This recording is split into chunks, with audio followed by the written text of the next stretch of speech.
Okay, well, welcome everybody. Welcome to our new method of operation here. For those of you that don't know me, my name is Brian Stevens, and as always, it's a distinct privilege and a pleasure for me to serve this region as the president and CEO of the Hampton Roads Chamber. The chamber, by the way, that's unapologetically pro-business, and the chamber that is very proud of its U.S. Chamber of Commerce 5-star accreditation, which is the highest level of accreditation given to any Chamber of Commerce. So we're very proud of that distinction.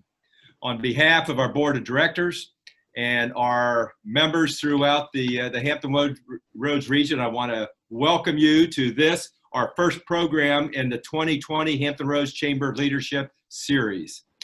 This leadership series is a program that we put together a few years ago to bring prominent business leaders, military leaders, elected officials, and in today's case, just a phenomenal author and motivational speaker to you, our members, and provide information and education to us so that we all can be better personally and professionally.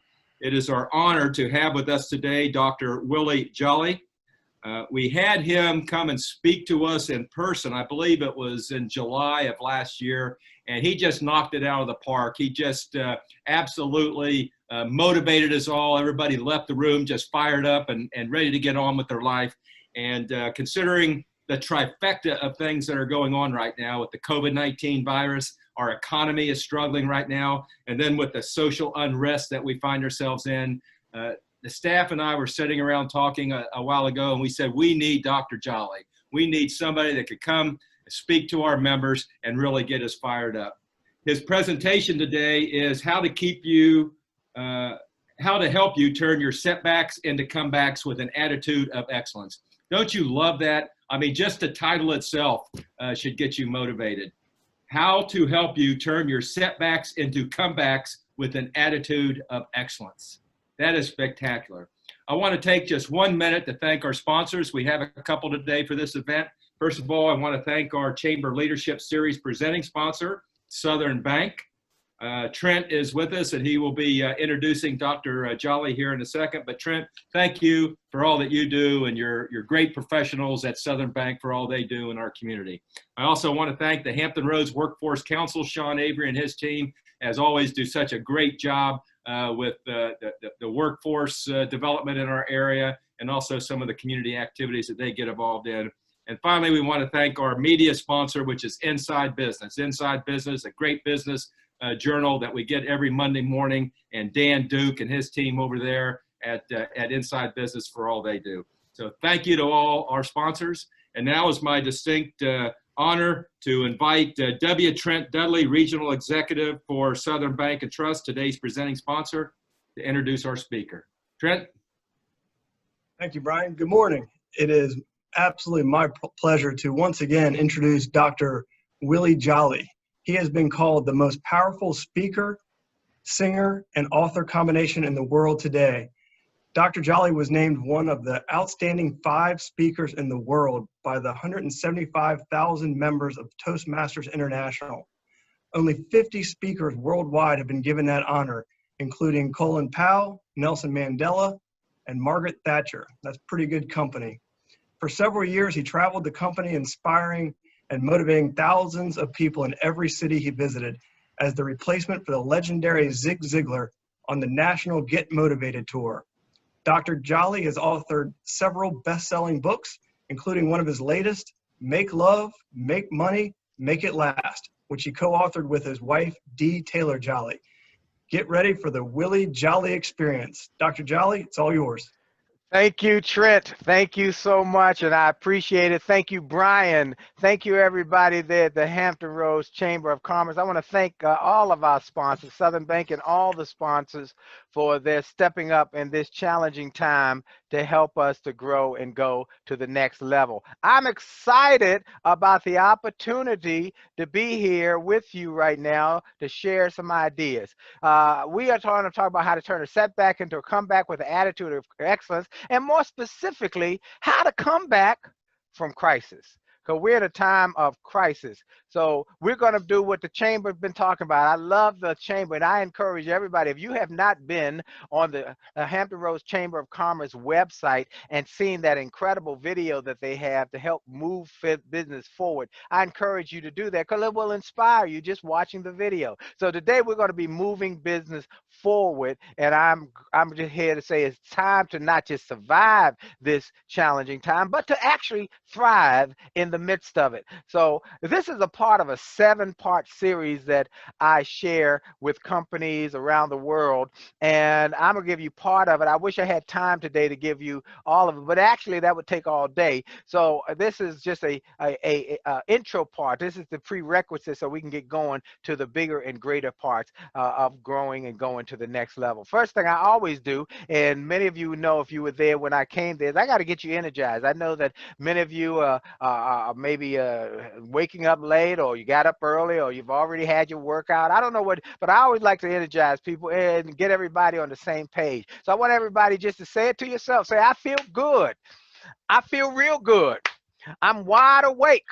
I'm ready to shake and bake. I'm ready to learn. I'm ready to burn because I feel good, real good, fantastic. I feel great.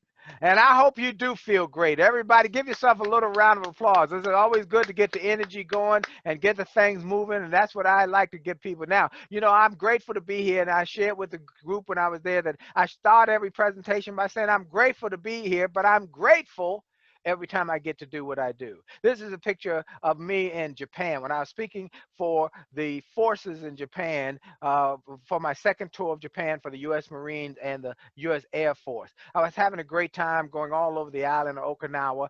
After 2 weeks, it was time to leave Okinawa and go to Seoul, Korea. So my bride and I, and you know, when I mention my bride, I always got to take a moment. Whew. That woman turns me on. She's from Hampton Roads, by the way. I came to Hampton Roads and married a girl from Hampton, Virginia. And so she turns me on. I get weak in my knees even now. We're newlyweds. Yeah, we're newlyweds. 2 days ago, June 28th, we celebrated our 35th wedding anniversary. Now, people always say, how you say you're newlywed? Because I still got the 5 for her. That's how I tell people publicly and privately. I crawl over broken glass to get to that little Hampton, Virginia girl. I told her one day, I said, if you leave me, I'm coming with you. Anyway, many of you know we wrote a book called Make Love, Make Money, Make It Last. It's become a very popular marriage book. And so we've been sharing that with companies around the world. Well, anyway, we were in Seoul, Korea. We were in Japan. We're on our way to Seoul, Korea. We get to the airport. There's a lady at the front door. She says, can I see your ticket? I handed her my ticket. She said, oh, we've been waiting for you. I said, really? Maybe it's because I'm the speaker. Maybe because I got this business class ticket. She handed the ticket to another lady who said, oh, we've been waiting for you. We got to give you your seating assignment. We got really great seats for you. Oh, this is good. Handed to another lady, said, we got to check your luggage, make sure it's all good. And then handed to a fourth lady, said, we're going to take you now to the VIP room. I said, wow. Told my bride, I said, baby, we in hot cotton now. Let's act like we used to it. In order to get to the VIP room, we had to walk down the front hallway. And as we walked down the front hallway, we walked by the lady who had greeted us when we first came in. She's now talking to a group of other people. Her back is turned to us. And as I walk by her, I overhear her say to this group of other people, we've been waiting for you. I realized they said that to everybody. When we got to the waiting room, it was everybody. It was the waiting room. The VIP room was the waiting room. First class, business class, coach class, Americans, everybody in there together. They gave us a few refreshments, and they took us to the shuttle that was going to take us to our aircraft. As the shuttle was about to pull off, all those ladies we had met that day from the first, the second, the third, the fourth, they ran to the edge of that bus, and in unison, they bowed and said, thank you for letting us serve you. I learned a valuable lesson that day. When I get to do what I do, whether it's 5 people, 50 people, 500 people, 5,000 people, or virtually, globally, and I would suggest when you get to do what you do, we should never see it as work. We should see it as service. Because service is the rent we pay for our space on this earth. So I begin this presentation today by saying thank you for letting me come to the Hampton Roads Chamber of Commerce, even virtually from my office in Washington, D.C. Thank you for letting me come to serve you. Now, I'm here to serve you, and I encourage you to keep your phones out, keep them on, keep them close to you, because I'm gonna give you some things today, hopefully that you'll want to take a picture of the screen, and they will bless you and your family. We always like to give before getting. We learn that the more you give, the more you get, and as you give, those things come to you. So we always make a point of giving good stuff away that will help people to grow. Now, in this process of coming back from crisis, the first part I got to talk about is hope. You got to have hope. Now, hope is what I call helping other people evolve. Okay, that's my definition. Now, we got to evolve through this. Now, the definition from the Webster's Dictionary is hope is an optimistic state of mind, an expectation of something good you want to happen. It's a positive expectation. And so you need hope if you're going to win and turn setbacks into comebacks in the midst of crisis time. As Brian said, we're in an unprecedented time. We've got a pandemic that we have never seen in our lifetime that has impacted the globe. We've got an economic downturn. We got massive job loss. We got racial strife and social upheaval. And so I was on an interview last week where I did a radio tour with a national news network, and they wanted my message or my thoughts on it. I said, we got everything. And I just saw that they had got locusts over in Africa. So I was waiting for the locusts to show up. But we got more. But you got to have hope to get through this kind of challenge. Because if you are hopeless, you won't do it. There was a study done that they took 4 little frogs, put them in a bucket of water. And they kept them there till the air was almost extinguished, and at the last minute, they pulled them out.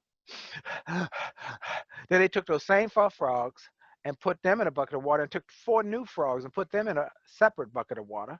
They kept them there till their air was almost extinguished, and then they kept them another minute.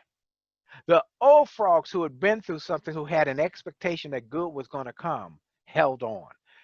But the new frogs gave up and died. Folks, right now, we got to have hope. And before you come back, you got to start with a mindset that you got hope. Hope. Crisis is from the Greek word krisos, which means great danger. But I love a speech that John F. Kennedy gave back in 1959, where he said there's a new definition of crisis. If you will look at how it's written in Asian cultures, it's very interesting how they write it, because they write in a unique way. And they write it as hope means great danger, but at the same time, great opportunity. I believe this is a time of great danger. A terroristic attack that we can't see the terrorist, that's impacted our economy, impacted our jobs, impacted our businesses. But it's also for business people a time of great opportunity. Many people know me because I worked with another company that was in crisis some years ago called Ford Motor Company. In 2006, Ford was on the brink of bankruptcy. They brought in a new CEO named Alan Mulally, who had turned around Boeing aircraft. One of their executives had read my book, A Setback is a Setup for a Comeback. Ford was losing millions of dollars per month. They said, we've got to change this, or we're going to be out of business. Their market share had gone from 50% market share globally to 15%. They have been surpassed by Toyota. They were on their way out of business. The executive said, I heard this guy at a conference, and I bought his book, A Setback is Set Up for a Comeback, and his book, A Turn Setbacks into Greenback. And so they brought me on to work with Ford. I worked with Ford in 2006, 2007, 2008. And in 2009, Ford was the only one of the big 3 automakers to be able to reject a government bailout. They went from losing millions to making billions. Out of that came a book I wrote about what I learned turning setbacks into greenbacks. So how many of you are ready for some greenbacks? How many of you want some of those kind of Ford kind of success stories? Well, in order to turn those setbacks into comebacks and then turn those comebacks into greenbacks, what you got to do is you got to start with hope. So now I go all over the country talking to companies and talking about the lessons I learned about real life transformation from the Ford Motor experience, the lessons I learned working with an Alan Mulally, working with their staff, working with the Ford and seeing how they came back. And I'm very grateful. After 3 years, in 2006, 2007, 2008, and 2009, Ford's the only one of the big three automakers to be able to reject a government bailout, go from losing $1 million to making $1 billion. The Detroit Free Press wrote an article about Ford's amazing comeback, and they put one line in there that changed my life. Their secret weapon was a speaker named Dr. Willie Jolley, or Willie Jolley. At that time, I didn't have my doctorate. And so Willie Jolley, well, that same day, General Motors called. And then a few days later, Walmart called, and Verizon, and Coca-Cola South Africa, and then Johnson & Johnson Dubai, and First Bank of Nigeria. They said, if you can help Ford, you can help us. Today, I want to help more companies. Lessons from the Ford comeback we can use right now that will help you. So I'm encouraging you to take out a piece of paper, a pencil, take out your iPhone, your iPad. I'm going to throw some stuff at you. You're going to want to capture these notes. I'm going to throw them at you quick and fast, because we only got a limited amount of time, and I want to get as much as I can in the time we got. First, number one, don't panic. It's critically important that you don't panic. Don't panic. No. That's the first thing I want you to keep in mind. Do not panic, because panic is taken from the Greek word to choke. When you panic, you choke off the air to your brain. And if you choke off the air to your brain, you cannot think clearly. You cannot think clearly. You cannot make wise decisions. In 1929, there was a stock market crash. People panicked. Some jumped off of bridges, not realizing the market would come back bigger and better than ever. This too shall pass. You must not panic. Why? Because when you panic, you cannot think. Let me tell you what I know that I learned from Ford, and I've learned through every setback I've ever had. You must think your way through this. You must think your way through this. You must think your way through this. In the landmark book, Think and Grow Rich.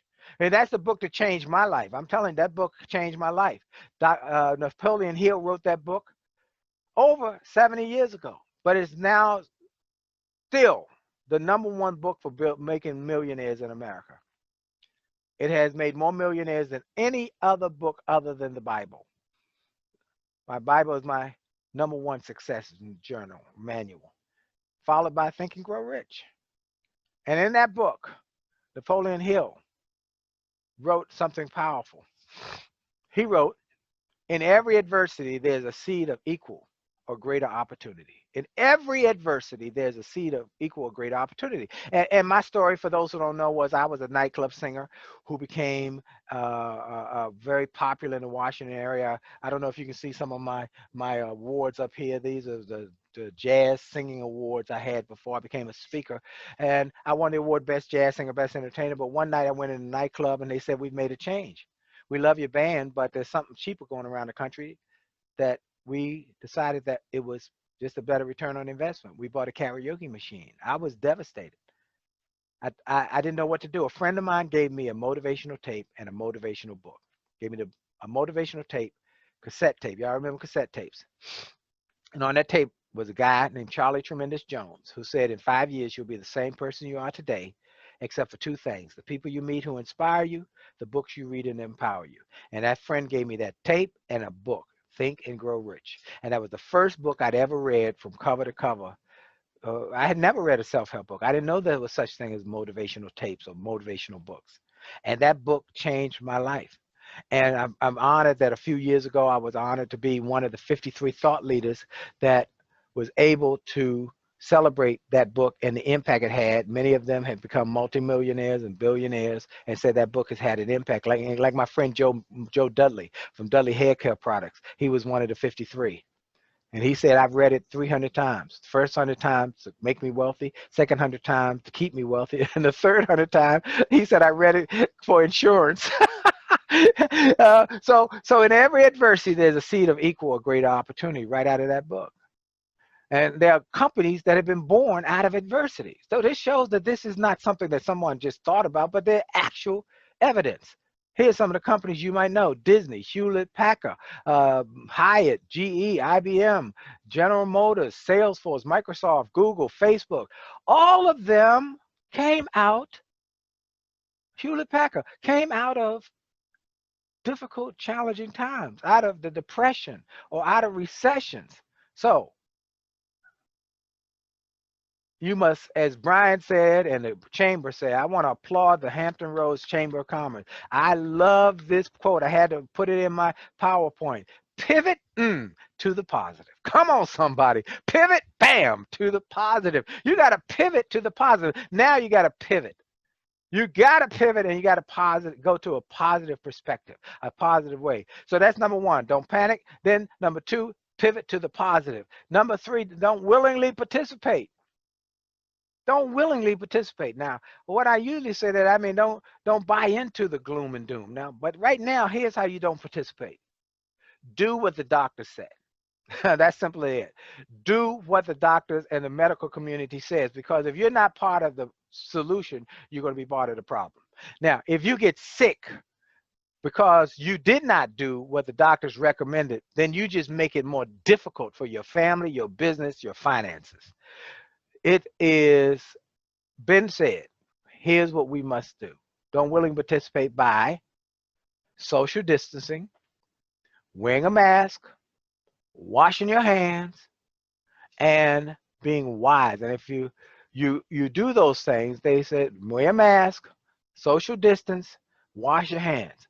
Do it consistently. Well, one man said to me one day, said, I don't want to be 6 feet from somebody. I don't want to participate. I said, okay, you got two choices. 6 feet away from somebody or 6 feet under. You choose, okay? Because right now, this is a illness that does not have a cure. So the way you must cure it is by not willingly participate. But then don't commiserate. Don't buy into the gloom and doom. Don't watch bad news all day long, because it has an impact on your psyche, on your thinking, on your ability to think your way through this problem. Look, you cannot look, I tell people don't look at 24 hours of the bad news. I try and limit to about a half hour the news so I can just stay on top of it, but then I got to get busy and think my way through where I'm going. Because let me tell you, I'm in the same boat you're in the sense of all of us have been impacted by this pandemic. Everybody. Now, some have prospered. Some are doing good because they're thinking their way through it. So everybody has to do the same thing. It's not like, oh, you get a pass. Everybody has to do the same thing. And I'm saying don't commiserate. Don't buy in all the gloom and doom by watching television all day. Now, let me tell you why it's important. If you took a sponge, what is a sponge supposed to do? It's supposed to soak up water. You took a sponge, you put it in a bucket of water. At some point, it's going to become overwhelmed. It can't take anymore. It's going to be saturated. And then it won't be able to do what it was designed to do. If you get overwhelmed with bad news, sad news, depressing news, you will not be able to take it all in. There will become a point when you're oversaturated and you go from thinking positive to start to, woe is me. So you must limit your bad news intake. You were designed, created, engineered for achievement. You were designed to make a difference and make a profit. So don't commiserate. Don't buy into the gloom and doom. Then the third one, don't let your pride poison your prosperity. This is a big one. Don't let your pride poison your prosperity.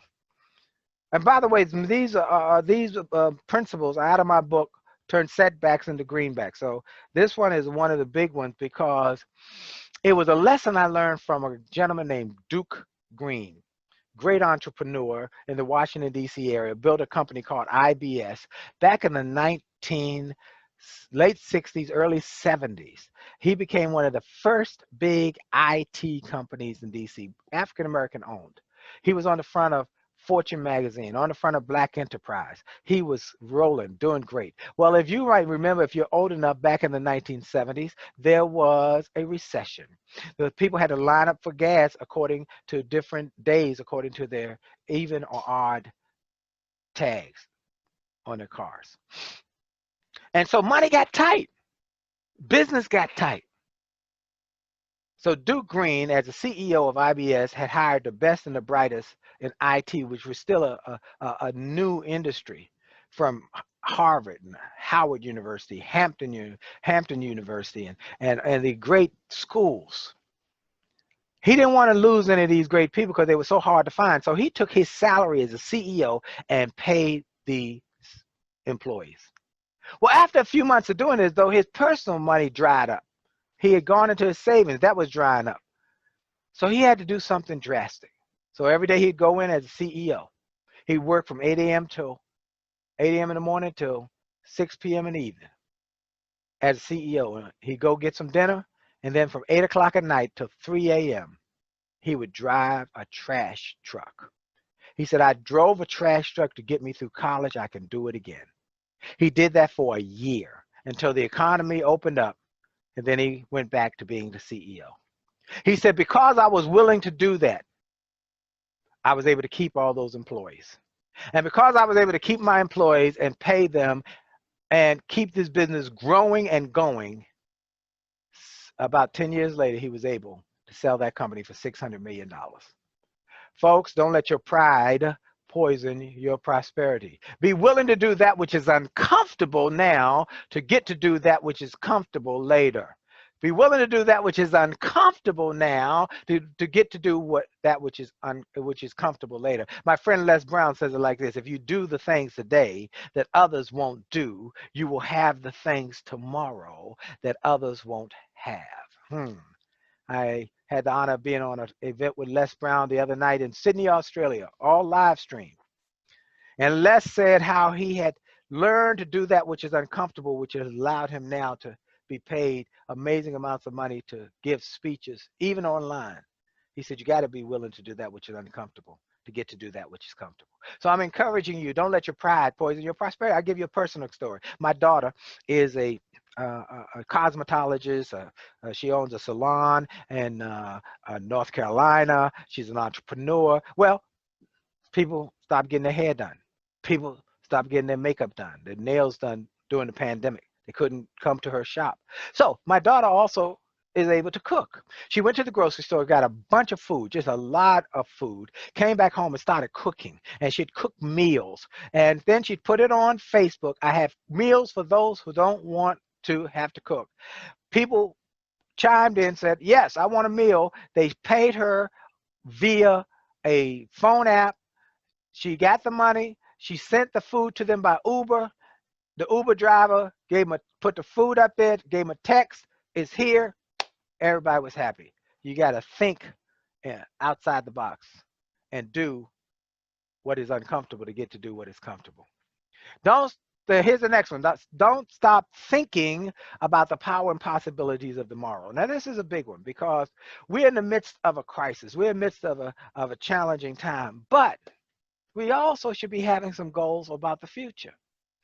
So while you're dealing with this pandemic, economic downturn, and loss of jobs and loss of revenues, you also got to keep your eye out too on what's going to be the future, your goals, your big dreams. So I always tell people to keep one eye on your challenge of today and one eye on the possibilities of tomorrow. Now, what does that mean? Let me tell you. Let's imagine Tiger Woods is in a golf tournament and he standing at the tee box, hits a ball off, and the wind catches it, ends up in a sand trap or in the woods, whatever, is in a bad place. Now, he could start to going crazy and panicking, hitting the ball and taking up all of his shots and lose the tournament, or he can say, okay, let me think my way through this. One eye on the problem, getting out of this sand trap. The other eye on winning the tournament. How many of you want to win at the end of the day? Yeah. So always keep one eye on your situation you're in now and one eye on your big goals and your big dreams. So you must be proactive. In order to do that, you got to be proactive. Now, proactive is an interesting word. Proactive is a word that was popularized by Dr. Stephen Covey. I had the honor, probably a decade ago now, of being, and he wrote this book, 7 Habits Highly Effective People. I was honored to be the other keynote speaker in Sydney, Australia with Dr. Covey. That's why I was on this event the other night, because they remembered my speech there in Sydney 10 years ago and invited me to come back with me and Les Brown to do this event Saturday night. But be proactive. Dr. Covey said, be proactive. What does that mean? Be proactive. That's the first time I'd heard about that. Be proactive. That means don't wait for your ship to come in. Swim out next to it. You see that little man swimming out to the ship? You got to swim out to your ship. Don't wait for the ship to come in. You got to go to work. You got to be proactive. You got to do this. And here's some lessons from history of people who are willing to think. So you got to think right now. You got to think. You got to think about what it is that history has taught us that will help you through these tough times. What are the things that people must have? Well, they got to have food. Yeah, well, they got to have food. So how can you maybe, like my daughter, okay, they got to have food. I'll cook food for them. Oh, you might need housing. Everybody needs some housing. We even found that people need toilet paper doing this. What are the things? One of the things I realized the other day, people need cardboard boxes. This might be a good time to invest in cardboard boxes because everybody is using cardboard boxes to ship and send stuff from one place to another. Well, what do people need? What are they going to use? What do they got to have? What are the guys? You got to have food. You got to have housing. You got to have toilet paper. You got to have cardboard boxes. Learn from history what people need. Here's some more lessons from history. I did some research. What companies grew during the Great Depression and what companies shrank? And one of the greatest lessons I learned that was during the Great Depression was that those businesses who continued to advertise grew, while those who didn't shrank, because people are top of mind thinkers. Who do they see? That's who I'm gonna use. So I'm encouraging you to continue to market. Even if you don't have a lot of money, market. We got social media, marketing. If you don't understand it, hire your grandson, your nephew, or your teenager down the street. Get them involved to help you with the marketing. Get this messaging out on social media. We're doing all I can to get my messaging in social media. We've got Twitter and Instagram. I got a daily Instagram message. We send out a 1-minute message on Instagram. I'm doing media every which way to advertise and market while I'm on Sirius XM. I'm on Radio 1 every day on the Get Up Morning with Erica Campbell radio show across America, syndicated every morning at 8:20. But then if you can't catch it, if you're on my newsletter, you get a free video from me, a 1-minute video to reach out people on IG as well as my newsletter. We got Facebook messaging. We got YouTube messaging. We're using every which way we can to keep our face in front of audiences. I'm encouraging you to do the same thing. Keep marketing, keep advertising, keep it up. And then you gotta be hungry. Oh, I love that from Les Brown. You gotta be hungry. You gotta be hungry. You gotta be hungry and keep looking for ways to build your business. This is the time when great companies can grow to be even greater companies because you gotta be hungry. Then the next one is be creative. Everybody has creativity. Everybody has some creative skills and abilities inside of them. It's not if you are smart. No, that's not it. It's how are you smart? Everybody has some genius. You've got to now use your genius. This is the time to use your genius and find your genius and make the most of it. Let me give you an example. You'll see we'll get through this. Dr. Willie Jolley, world premiere music video. During the first 6 weeks of the pandemic, Washington, D.C., where I live, was shut down. Shut down. You were not allowed to leave the home except for grocery and medical visits. If you were out for something other than that, you could get fined $5,000. So I wasn't going out anywhere. We got enough food that got delivered. I was in good health, thank God. And so I was here. I was working and I was doing the things I'm telling y'all to do. And one of those things was, well, I was in the music business before I became a speaker. And I was here one day and I said, okay, let's see what we can do to be creative. So Monday nights, we started Happily Married Monday with the Jollies. Every Monday night on Facebook. Okay, we're reaching people there. Every Thursday, I send out a global newsletter to all my newsletter subscribers about what's coming up on my XM show that week. Who is the guest? What I learned from them by interviewing them. Every Monday through Friday, every morning, I got radio with Erica Campbell.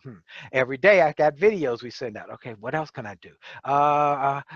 Saturday mornings, I do a Jolly Good News Report. It's a TV news report where I give you 1 half hour of Good news.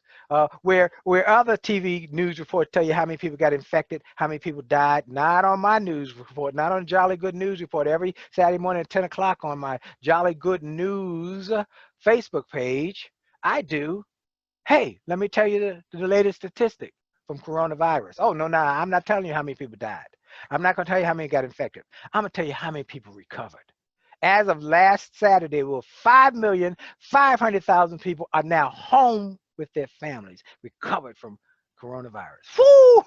Is that good news or is that good news? Every week we got to give you some good news. Because see, in this time of bad news, sad news, depressing news, you need some good news. The Bible says that good news is good for your spirit. It's good for your soul. It's good for your body.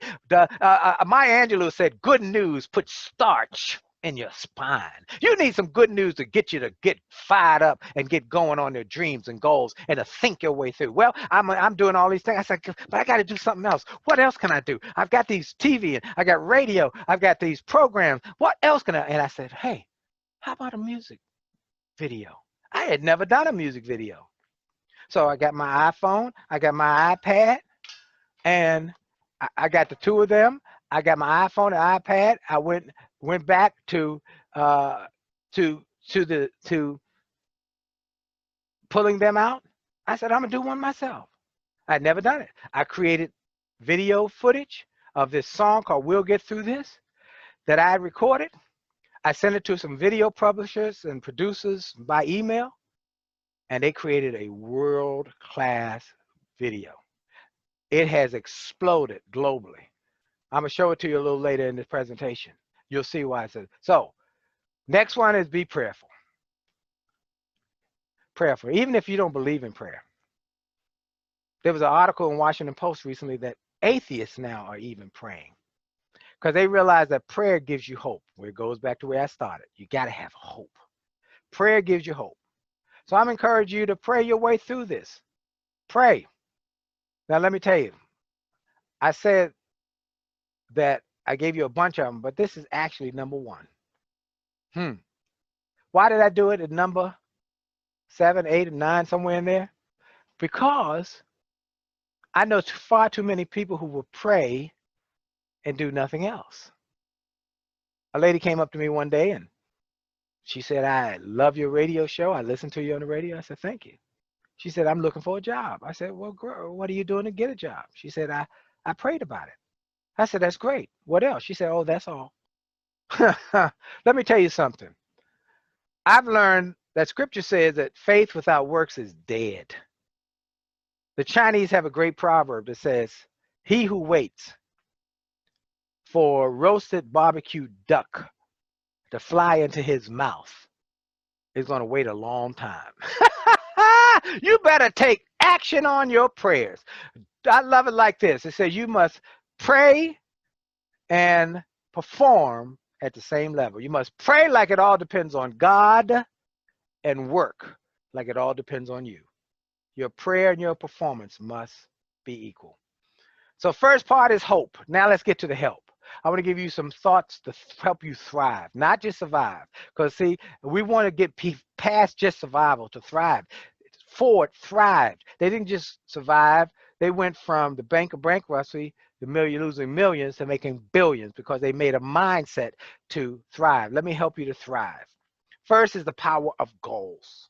I talked about it a little bit earlier, but you gotta set big, bold, audacious, outrageous goals. One of the things I love about Brian Stevens, I use his story. He understands the power of goals and intentionality. I love that guy. Y'all got one of the best presidents, CEOs of any chamber I've ever met. When we had time together and he told me his story, he had set a goal when he was in Texas to be part of the chamber in Virginia. And he was willing to take his own money, fly from Texas, fly to Virginia to interview and to sell them on how he could help that chamber grow. Well, look where you are now. It's the power of goals. You must set a goal to not only survive, but thrive and actually become wealthy. Because I believe it's important that we get a mindset that creates wealth and not just survival or thriving. It's wealth. Now, let me tell you what that means. I'm going to give you real quick. I got a new book I'm finishing up. The book will be out soon. It's called Rich is Good, Wealthy is Better. Rich is good, wealthy is better. And I give the 5 mindsets of money that we see in America. The first mindset is the indigent. Indigent think day to day. They think day to day. They stand on a corner with a sign, a cardboard box, say, can you give me enough money to survive today? They think day to day. Then you got the poor. The poor tend to think month to month. Did I get my check this month? Then you got the middle class. Middle class tend to think year to year. Did I get a cost of living raise?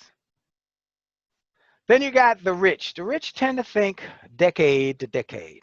We see athletes, entertainers often rich. Athlete gets a 10-year contract to play baseball, $100 million. Awesome. But when he stopped playing baseball, the money stops coming, or at least that level of money. But then you got the wealthy. The wealthy think generation to generation to generation. The Bible says that a good man leaves an inheritance for his children's children's children's grandchildren. So my goal in this new book, Rich is Good, Wealthy is Better, is to get those people who are indigent to change their thinking. Now, I'm not expecting them, it's too much of a leap to expect them to go from indigent to wealthy. If I can just get them from indigent to the 30-day, that would be good.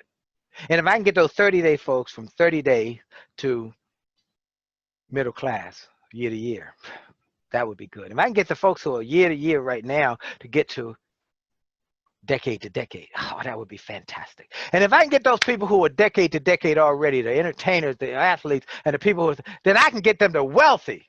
Woo! Then we're on our way. So we got to set a goal to not just survive, but to thrive. And it's going to be a struggle, folks. Oh, it's going to be a struggle. It's going to be a struggle. But struggle is good. Right now we're in a struggle, but if you look at a struggle from another perspective, I love this story in my book, Setback, Set Up, I'll Come Back. A little boy going through a forest comes upon an emperor moth struggling to make the transformation from a moth to a butterfly. He looks at his struggles to get through this big body through the small opening of the cocoon. An hour goes by, 2 hours. Finally, the little boy takes out a penknife, cuts a slit in the cocoon. Out falls a bug that's neither a moth nor a butterfly. It has a big bloated body and small, shriveled, undeveloped wings. He looks at it, lies on the ground. Fly, you're supposed to fly, but it could not fly because its wings were undeveloped. He goes to get his grandfather. Grandfather, come. Why won't it fly? He said, what did you do, son?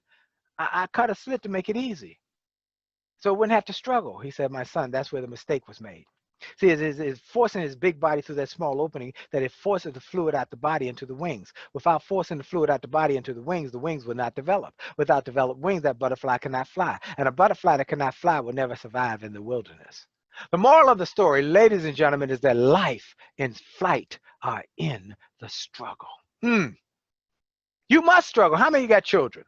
When your children were babies, they crawled around. But one day, miraculously, for the first time ever, they stood on their own 2 feet. What was the exact next thing they did? They fell down. But not one of you said, stay there, baby. No, did you? No. What did you say? Get up, come to mommy, come to daddy. And the baby would get up and fall down. And he said, do it again. And they would get up and fall down. Now, sometimes they fell on their backsides, but sometimes they fell on their face. But you not only allowed them to fall on their face, you encouraged them to fall on their face. Because you knew if they never fell and got up, they never learned how to walk. They never fell and got up, they never learned how to run. They never fell and got up, they never learned how to maximize their potential. But some of us in here today, or on this line today, have been knocked down in life, have fallen down in life, and we've stayed there. And in this struggle of this time of crisis, we're staying there. And I'm saying it's time to get up. Time to get up and fly like you were born to fly. You got to get to struggle and be willing to struggle. And you got to understand you're going to have setbacks. Is this a setback? You got to decide it's going to be a setback period or a setback comma. I love this piece out of the book. You got to have a setback period or setback comma. Now, what does that mean? When I was in elementary school, the teachers in elementary school told me there were 2 punctuation marks you needed to know to be able to effectively read and write. You needed to have a period and a comma, or as they say in Australia, a full stop. Now, what is a period? Mean no more to be said. See, spot, run, period, done. Or is there comma? See, spot, run, comma, because he's running to see Peter. There's more to the story. You got to decide if this setback we're in right now is setback period, end of our story, or setback comma. Pause. More to come. Keep going. It's your choice. I'm encouraging you to create a positive mindset. Create a positive mindset. A PMA. Brian knows all about a PMA, positive mental attitude. You got to get a PMA, positive mental attitude. Now, I'm going to give everybody a way to do that. I told you that book, Think and Grow Rich, changed my life. I'm going to give it to everybody. I told you I was one of the 53 thought leaders, and they said you can now give this book to your friends as a gift from you to them. Hampton Roads Chamber of Commerce is my friend. I love the Hampton Roads Chamber of Commerce. So this is my gift. If you'll go to williejolly.com/gift, williejolly.com/gift, you can download a free ebook copy of Think and Grow Rich. My compliments to you. Read it. Go through it. Share it with your family and friends. As you think, so shall you be. Now, for those who want a little more, I want to give you something that you might want to invest in yourself. I want you to take a picture of that. Go to wjspeaks.com/success. You can get all my books, the Setback book, the Greenback book. It only takes a minute, change your life. All my books are on that. Audio books, I got all sorts of stuff on there. It's a digital, all digital package. We send it to you, bam. $49, $120 value. We just send it to you, bam, in one digital download. I recommend you invest in yourself during these times. Just like you got to keep marketing, keep advertising, you got to keep growing your thinking. So that's why I want to make sure we add something there that would continue to help you grow, help you flow, and help you move to the next level. Because go to wjspeaks.com/success, and you can order that right now and get it downloaded right into your computer. Let's keep going. What happens though? Why is this important? Why is it important for you to have positive information? Why is it so important? Well, what happens when life squeezes you? Because life is squeezing everybody right now. Well, let me tell you what happens. If you took an orange and squeezed it, what's going to come out? Orange juice. You take a grapefruit and squeeze it, what's going to come out? Grapefruit juice. You take a negative person and squeeze them, what's going to come out? Negative. You've got to fill yourself up with the pure, the powerful, and the positive. You got to fill yourself up with the pure, the powerful. Because see, life is the fact that we are all little bugs on a way down a road. And some days you're the bug, chapter number 3 in the book. Some days you're the windshield, some days you're the bug. Some days you're the windshield. Some days you're the bug. Now, there are 2 types of bugs. There's a negative bug and a positive bug. Negative bug wakes up, gets up, starts going on its way, hits a windshield. Doesn't like the windshield, doesn't deserve the windshield, but all it does is cry and complain and whine about the windshield. And it eventually crashes, smashes, and burns. It's done. Positive bug gets up, starts out on its way, minding its own business, hits a windshield. Doesn't like the windshield, doesn't deserve the windshield. It's not fair, but it has a different attitude. And because of that positive attitude, it has developed something called resiliency, bounce back ability. And because of that bounce back ability, with the other bad bug, smash, crash, and burn, the positive bug bounces off. And because of aerodynamics, it bounces up. Because the windshield is slanted, it bounces up into a higher trajectory and flies above the other windshields. Now, every now and then, a tractor trailer come along.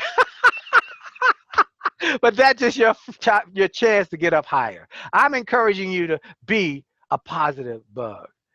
Look, Charles Swindoll said, the longer I live, the more I realize the importance of attitude on life. Attitude to me is more important than facts. It is more important than the past, than education, than money, than circumstances, than failures, than successes, than what other people say or do. It is more important than appearances, than giftedness or skill. It will make or break a company. It will make or break a church. It will make or break a home. The remarkable thing is we have a choice every day regarding the attitude we will embrace for that day. We cannot change our past. We cannot change the fact that people act in a certain way. We cannot change the inevitable. We cannot change this pandemic. The only thing we can do is play on the one string we have, and that is our attitude. I am convinced that life is 90% what happens to me. 10% what happens to me and 90% how I react or respond to what happens to me. And so it is with you. You are in charge of your attitude. Charles Swindoll. Work on your attitude. Work on your mindset. That's what's going to get you through this. And in the Greenback book, I tell stories about people who changed their attitude and changed their lives and during depressions. One of them was Charles Curran. During the Great Depression, he lost everything in the Great Depression, everything. But he had enough sense to sit down and think. And he thought, well, what do people need? Go back to what I talked about. He said people need to feel like they got something when they don't. And he created a little game to make people feel like they were rich and had something called Monopoly. He became a multimillionaire because he thought about the possibilities. Now's the time to take action, folks. You got to act on this. You can't just come to this seminar. You can't just do this and say, okay, that's it. No, you got to act. Now, the bamboo tree, the Japanese bamboo tree, interesting tree. It is interesting because you plant the seed, you water it, you fertilize it for 5 years. 5 years, and you see nothing. But in the 6th year, it grows 25 feet. You got to plant your seeds, work on them, water them, fertilize them, believe, and keep working hard, even when you don't see immediate results. Because look, my XM show, now #1 self-help show in the country, for self-help in the country. But it's taken me years to do that, but I kept watering it when I didn't have a producer, when I didn't have any budget, when they didn't give me anything but a opportunity online. And then you're gonna have some risk versus rewards. You got to understand that being in business is a risk. Growing your business is a risk, but there's a reward for it. Now, how do you know which risks to take and which ones to leave alone? I'm gonna give you my risk-taking formula. Write these questions down. If you use these questions before you take a risk, it will always give you the right answer. Here they are. What's the best that can happen to me if I do this? What's the best that can happen? What's the worst that could happen if I try this, take this risk? What's the most likely thing to happen if I do this? Am I willing to live with the worst to get to the best? So when I quit my job and became a full-time speaker, what was the best that could happen? I could live my dreams, travel all over the world. What was the worst that could happen? I could lose my house. What's the most likely thing to happen? If I work hard enough, I'll keep my head above water. Am I willing to live with the worst? Lose my house. As long as death was not one of those options. Am I willing to live with the worst? Lose my house. I can get another house to get to the best. Live my dreams. The answer is yes. I quit my job and became a full-time speaker. I'm not encouraging you to quit your job. I'm encouraging you to take some risk in your business. That's what I'm encouraging you to do. I'm just encouraging you to take some risk. And then rise above your fears. Now, I actually don't have, I was going to tell you a story, but I don't have time to tell you a story. We got about 7 minutes. I got to get to this, and I'll tell you a story next time I come. I got a lot of stuff. So here's what I want you to keep of good, better, best. Never let it rest. The good is better and better is best. Keep being better. The great companies keep growing. They're better. They keep getting better. I want you to, while in this pandemic, work on some part of your business. It's called the 1% solution. Every day get 1% better than you were yesterday. 1% better. What impact does that have? In tough times, you got to be a little better than the competition. What impact? You ever look at the Kentucky Derby? One horse wins by a nose. 1% better, but get 10 times more in purse. Just be a little better. Constantly get better. Constantly get better. And this is Everett Hall. Does all the NBA stars. I went to his store one day when I was going to be on a TV show. I'd heard about him. I walked over to him. I said, he was on my XM show. I said, Mr. Hall, you're famous. Your suits are famous. This is an Everett Hall suit. He said, nice. And I walked over to him. I said, Mr. Hall, he said, you're Willie Jolley. I said, you know me? He said, I got your books and your audios. I said, really? I told him about the TV show. It was a national show. He said, I got the perfect suit. Gave me this suit, made me really look real thin. I said, I love this suit. He went away to get the measuring tape. I looked at the price tag, $5,000. He came back. I said, you ever loan out your suits for television? he said, we'll take care of that later, Mr. Jolley. He finished doing the alterations. He went over to the cash register, started filling out a sales receipt. He said, come on over, Mr. Jolley. I walked real slow. I got over there. He said, here's what you owe me. He handed me the receipt. It said, no charge. I said, what? He said, no charge. He said, your books and your radio stuff and your audios have changed my business, changed my life. He said, come on with me. Took me out of his shop, down the steps to the garage, took me over to the garage, said, look, he had a brand new black Rolls-Royce Corniche convertible. I said, you got that from reading my book? I'm going home and read my book again. But in the backseat of his car, I saw books and tapes, audio books, Zig Ziglar, Brian Tracy, Les Brown, my books and tapes. He had a whole backseat of books and tapes because he understood the principle. Your input determines your output. Garbage in, garbage out. Good stuff in, good stuff out. So look, folks, you want you to be a lifelong learner. Even during this pandemic, you should be reading and developing yourself. Y'all know that I got my doctorate at the age, I was in my 50s when I went back to school to get my doctorate. But I did it. It was hard, but I did it because I wanted to get better. I want you to get better. Don't stop growing. Don't stop learning. Don't stop stretching. Grow while you go. Make a commitment to grow while you go. And one of the things I want you to do is start growing while you go. And that's the power of desire. And I encourage you to get access to the desire by getting access to my podcast. Go to these places, get my podcast. Here's some of the people I've had on my podcast in the last year. Colin Powell, Bill Marriott, Les Brown, Shirley Ralph from Dreamgirl, Wally Famous Amos, Brian Tracy, Nellie Galland, who started Univision, Mark Victor Hanson, Chicken Soup for the Soul, Damon John, John Maxwell, T.D. Jakes. I've had the best and the brightest. Go get that podcast on your commute during the day, sometime every day. Work on your thinking. Work on your thinking. You've got to think your way through this pandemic. Folks, how bad do you want it? How bad do you want it? Imagine one person wakes up around midnight, says, I want a soda. Walk to the refrigerator, no sodas. Walk to the window, open the shades, it's snowing. They settle for a glass of orange juice and go back to bed because they really didn't want that soda that bad. Second person wakes up around midnight, says, I want a soda. Walk to the refrigerator, no sodas. Walk to the window, open the shades, it's snowing. They put on their hat and coat, gloves, galoshes. Walk a quarter mile to the corner store, but it's closed. They come back home and settle for a glass of soda. I mean, not soda, a glass of soda water because they didn't really want that soda pop that bad. Third person wake up around midnight, says, I want a soda, walks to the window, open the shades, it's snowing, puts on the hat and coat, clothes and gloves and galoshes. Walks a quarter mile to the corner store, it's closed. Half a mile to the grocery store, it's closed. Another mile to the gas station with the soda machine, but it's sold out. But that person keeps walking and trying until they get a soda. And if you go that far for a soda, how much further would you go for your dreams? That's a question only you can answer. But in this tough time, you got to answer that question. Someone asked me on a radio show one day, Willie Jolley, that's ridiculous. Who's going to go out in a blizzard for a soda? And my response was, you're right. It's ridiculous. But only those who attempt the ridiculous achieve the spectacular. This is your time to achieve the spectacular. So think up, make up your mind to win. This is me and Dr. Covey. He said, look for a win-win. I help Hampton Chamber any and every time I can because they always help me. We look for win-win. Brian and I are friends because we look for win-win. Priscilla and I are friends because we look for win-wins. I'm looking for ways to create more win-wins. I'm encouraging you. Dr. Covey was right, win-win. Zig Ziglar said, if you help enough other people get what they want, you get everything you want.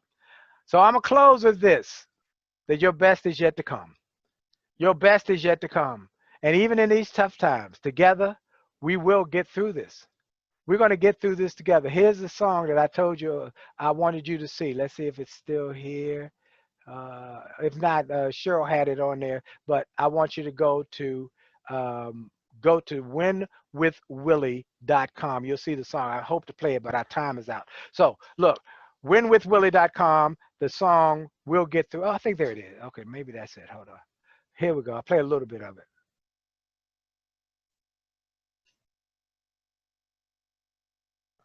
I don't know if you can hear it. Can you hear it? I don't know if you're going to be able to hear it. Well, anyway, just go. Look, our time is up anyway. So I want to go to this song is going to blow your mind. It will inspire you. Les Brown talked about it. Yeah, I can give it back to Ann. Thank y'all for letting me be with you. Our time is up. I told you I got more than I can give you than you can imagine, and so I just want to make sure I stayed on time because I got a lot of stuff to share with y'all. And thank you, Ann. You can take back over. Thank you so much, Brian. Thank you, man. What a joy to be here. I got so much more I want to give y'all. I want to fire up. Fired up. Man, I just are love fired up. Dr. Jolley, thank you so much. Your message of the importance of positive attitude, intentionality, setting goals, pivoting to the positive, overcoming obstacles, living your life to a standard of excellence.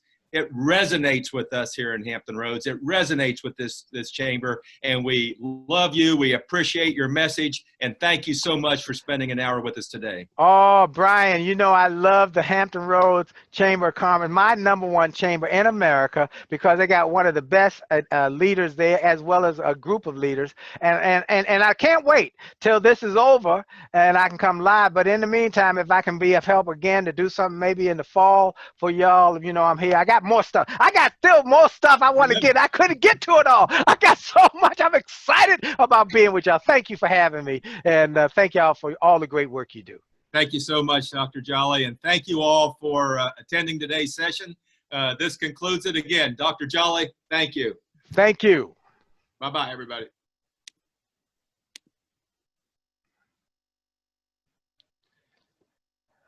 I'm still on, Ann.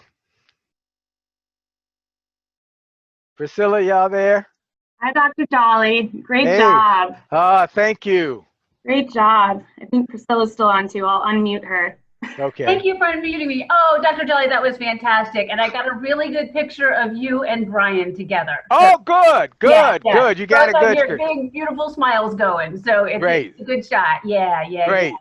Well, you know what I love for y'all to do. Just do one thing for me. If you can do it sometime today, just make a quick Zoom video. You, Brian, Ann, and maybe Ronnie and the team. Oh man, what great comments are coming in from everybody in the chat. Wow. Okay, good. Thank you, Brian and Chamber. So look, when y'all get a chance today, if you could do it today, just do a quick Zoom call and just give me, you know, I love to have videos about what you thought of today's program and presentation so that we can have it in our video file of, you know, whatever you thought, okay? Perfect. Absolutely. Yeah, All right, we'll thank you. link that. And like we said, we recorded it, Dr. Jolley. So we'll definitely post it on our YouTube channel and website. So. And send me a link so Cheryl can have it up here for us, okay? Will do. Thank you All so right. much. Ann, were you able to pull the chat? To pull the chat. Yeah, to copy the chat, because the chat is clear now. Oh, yeah, I still have it. It's still there for me. Okay, it's not there for me. So Okay.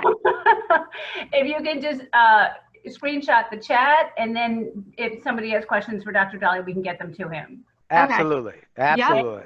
All right. Thank you, Dr. Jolley. That was so inspirational. I really appreciate it. It was a joy. Thank you for having me. We'll do something again soon. Thank you. Okay, you stay healthy and You too. All right, you too. I will. I'll tell her. All right. Bye-bye. Thanks, Bye-bye. Dr. Jolley. Bye-bye.